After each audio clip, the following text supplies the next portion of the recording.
então eu resolvi fazer essa introdução para todos os vídeos. Essa aqui é uma série, tá? De tutoriais de um projeto de jogo de detetive que está sendo criado, tá? Tanto para computador normal quanto para Raspberry Pi com um emulador com botões, tá?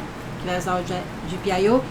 E aqui é mais um vídeo da série, então se você caiu aqui de paraquedas, vai procurar a playlist completa que tá no meu canal. Ou se não, vai no link aí do GitHub. Eu vou deixar o link do GitHub da playlist aí sempre nos comentários de todos esses vídeos, por se você caiu aqui de paraquedas. Então vai lá dar uma olhada, começa a ver lá desde a apresentação. Assim você consegue entender o que está acontecendo aqui, porque eu vim sempre continuar do vídeo anterior. Então agora vamos pro vídeo. Ok, pessoal. Então agora eu vou falar um pouquinho da diferença entre um microcontrolador e um microprocessador. E assim, bem por cima, porque você viu lá o vídeo do Guanabara e ele explicou muito melhor do que eu vou explicar aqui. O que é um Raspberry Pi? O Raspberry Pi, ele é o que chama Single Board Computer, ou seja, um computador de uma placa só. Ou seja, ele tem o que o computador é relativamente simples, sem placa de vídeo dedicada e todos esses negócios que a gente costuma colocar nos computadores quando a gente monta eles, mas um computador que pode ser usado completamente como para fazer tarefas, para navegar na internet, para programar. Ele foi idealizado, tá? Justamente para isso, para programar. A pessoa que idealizou, né? Idealizou com essa ideia. Ele falou, quando ele era criança, ele usou um Commodore e aprendeu a programar no Commodore. Commodore, eu tive. Quer dizer, eu tive não, minha irmã mais velha teve. O Commodore, ele vinha, basicamente o computador, chamava Commodore 64, que era isso. Eu acho que era 64 bytes de memória, tá? Era a memória toda que esse computador tinha, tá? De armazenamento, sabe? Hoje que a gente fala nos teras. O Commodore vinha basicamente um teclado que você ligava ele num leitor de fita, ele lia a fita, você ligava ele na TV, normal mesmo, e você basicamente podia usar ele ali. E inclusive tem uma versão do Raspberry Pi que já vem num teclado e que você só precisa do mouse, então você só precisa ligar aquele teclado no mouse, na TV ou no monitor, e você já tem o computador, então lembra muito aquele anterior. Mas a ideia dele era essa, ele aprendeu a programar num computador que era barato, relativamente barato para a época, que era fácil, né, de você usar com as coisas que você já tinha aí e que já vinha com um livrinho te ensinando, sabe, a programar joguinhos. E ele quis fazer algo parecido para agora, porque ele tinha percebido que o pessoal não estava querendo aprender a programar. E ele falava, por que na minha época, né, o pessoal estava tão assim, por que agora caiu o interesse por programação, né? Quando devia estar mais, né? A gente tem tanta coisa aí acontecendo que requer programadores. Quem que você acha que desenvolve as IA da vida? É um programador, né? Então, que requer, por que tá decaindo o interesse quando devia estar subindo? Então, ele achou que era porque os computadores estavam ficando caros, então estava ficando difícil das pessoas aprenderem a programar. Então, a ideia dele era fazer um computador que fosse pequeno, que fosse do tamanho de um cartão de crédito e que fosse barato, que custasse o mesmo que um livro didático. E se você compra nos Estados Unidos, e a versão mais barata, normalmente sempre mantém essa lógica de custar aí abaixo, ou 50 dólares no máximo, sabe? Às vezes abaixo. Agora as versões mais altas agora já estão custando mais. Mas aqui no Brasil, né, a gente paga importação, a gente paga imposto, né? Tudo dobra de preço por causa do imposto. Então acaba que a versão mais barata que eu achei no mercado do Raspberry Pi que tá aí no Brasil é uns R$600. E esse foi o 3, o 4 já começa a aumentar de preço. Aqui eu comprei, custou 900 e quebrado, tá? Mas aí, um computador, né, por um pouquinho mais de 900 você vai ter o teclado, o monitor. O monitor pode ser uma TV, de repente, que você tem. Aliás, eu estou fazendo isso, eu estou usando ele na TV que eu tenho, porque o meu PC normal está no meu monitor. Então ainda, digamos assim, é muito mais barato do que os outros computadores que você acha aí. Mas mesmo assim não é tão barato assim. Só que ele é um processador, então ele tem sistema operacional, ele faz o que chama de multitarefas, tá difícil hoje, ele faz o que chama de multitarefas, ou seja, ele tem computação paralelo. Eu acho ele tem mais de um core, inclusive, e ele tem computação paralela, ou seja, ele executa várias tarefas ao mesmo tempo. E essa é a principal diferença com o microcontrolador. Memória e o fato dele ser multitarefas. Aliás, o Raspberry Pi vem com um microcontrolador dele para controlar as portas de PIO. O microcontrolador, que é esse aqui do lado, tá? Este aqui da esquerda é o Raspberry Pi. E esse aqui é o Arduino Uno, um microcontrolador muito, muito popular, especialmente para prototipagem. Porque ele é um projeto aberto, então tem versões brasileiras, tem versões mais baratas que você pode comprar, você não precisa comprar o original. E ele também é muito barato.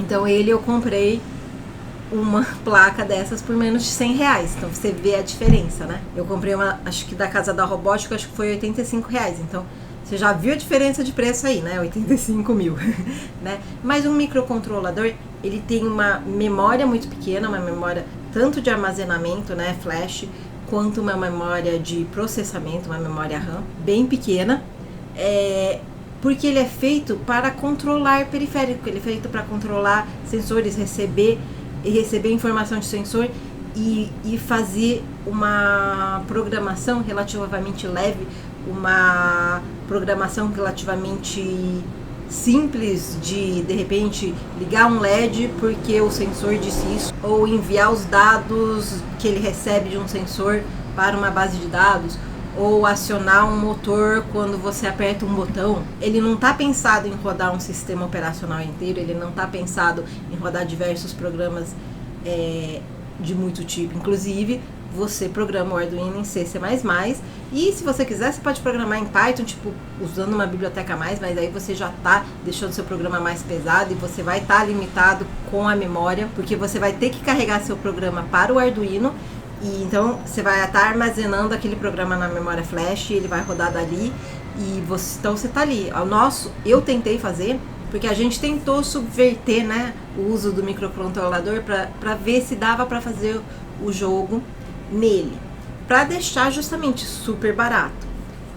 Só que não conseguimos, porque já quando o próprio programa do jogo, ainda já lá no comecinho, quando você estava ainda apresentando o caso, tá? Você só estava botando informação de caso, não estava botando muito mais informação, ele já ocupava 80% da memória disponível. Então tudo que você tinha feito é falar: olá, esse é a Zefa tá viajando, roubou sei lá o que, tá? Você não tinha colocado mais do que isso. Tipo, a informação do caso, a informação de uma cidade. Nem tinha montado o caso inteiro, tinha colocado alguma pouca informação de uma cidade só para mostrar, só para tentar ver se dava um pouquinho da lógica, e já a memória estourou.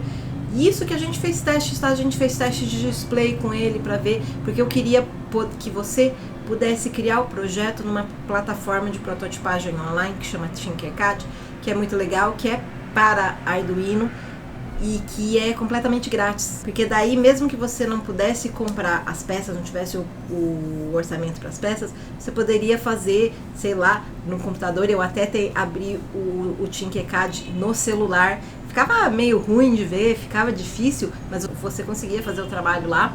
Bem difícil, bem complicado, bem chatinho, mas dava. Então a gente queria muito ter tentado, fazia parte das nossas hipóteses, dos nossos testes que a gente fez aqui pro TCC, tentar fazer o jogo em Arduino. Apesar de que o Arduino, além de ter uma memória muito pequena, ele é o que chama monoprogramado, ou seja, ele executa uma ordem por vez, ele não tem essa computação paralela, então ele é mais lento, mas realmente teria sido bem interessante se a gente tivesse conseguido. Se interessar para vocês, eu tive que fazer, né, para apresentar para a faculdade, vídeos com alguns com os testes, alguns só com o resultado dos testes, mas eu falando dos resultados dos testes. Se interessar para vocês, eu coloco aqui, tá? Eu subo eles pro YouTube e coloco para vocês verem. Mas é que foi bem, tá, sabe, em dia barulhento, esses negócios. Hoje já tá barulho, tá bem complicado essas gravações. Ó, eu tô parando muito por causa disso, tá? Porque tem muito barulho, tá passando muito carro, mas eu não tenho como esperar um dia bom para gravar. Porque eu tenho prazo e eu só tenho fim de semana para fazer esses trabalhos. E eu sei que tá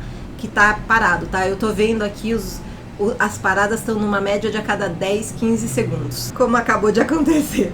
Mas então, por isso a gente teve essa ideia de ver se a gente conseguia basicamente subverter, né, usar o microcontrolador não para algo que ele foi pensado, que foi para, né, controlar um jogo, mas para ver se a gente conseguia, justamente para manter o projeto até com uma possibilidade de ser feita grátis, inclusive a parte de prototipagem da eletrônica. Mas não foi possível. Mas em comum, o que um Arduino, né, que um Raspberry Pi, eles têm em comum? Eles têm em comum que eles conseguem controlar os periféricos, que eles têm as portas digitais, né? O que no Raspberry a gente chama de GPIO, né? Das portas digitais que a gente vai usar para controlar os botões. Justamente porque o Raspberry Pi tem também embutido nele um microcontrolador. Mas essa é muito rápida a diferença, e eu quis apresentar porque na hora que eu apresentei o projeto eu falei, né, que a gente tentou fazer no microcontrolador, e eu quis explicar um pouquinho a diferença e explicar por que a gente acabou fazendo no Raspberry Pi. Foi realmente uma questão de memória. A gente já testou displays e tinha um display para Arduino menor que deixava o jogo meio assim, ia ter que ser super simples. E a pessoa ia ter que ter uma boa memória, porque você não ia poder deixar muita informação na tela, mas era possível fazer. Foi a memória que travou, não foi nem o display, nem o display ser pequeno. Depois eu acabei descartando esse display menor, por conta de que, apesar de que ele era mais barato, o Raspberry Pi, ele tem bibliotecas, nossa, do Arduino tem várias bibliotecas, mas pro Raspberry Pi só tinha uma, super complicada de usar, e eu achava que ia deixar você frustrado. Assim como eu fico quando o carro passa justo na hora que eu tô falando frustrado. Porque ainda por cima eu não entendo porque que o povo muda o motor para fazer barulho. Mas minhas frustrações à parte, essa é a apresentação do Raspberry Pi e do Arduino, tá? Então vamos para a próxima aula?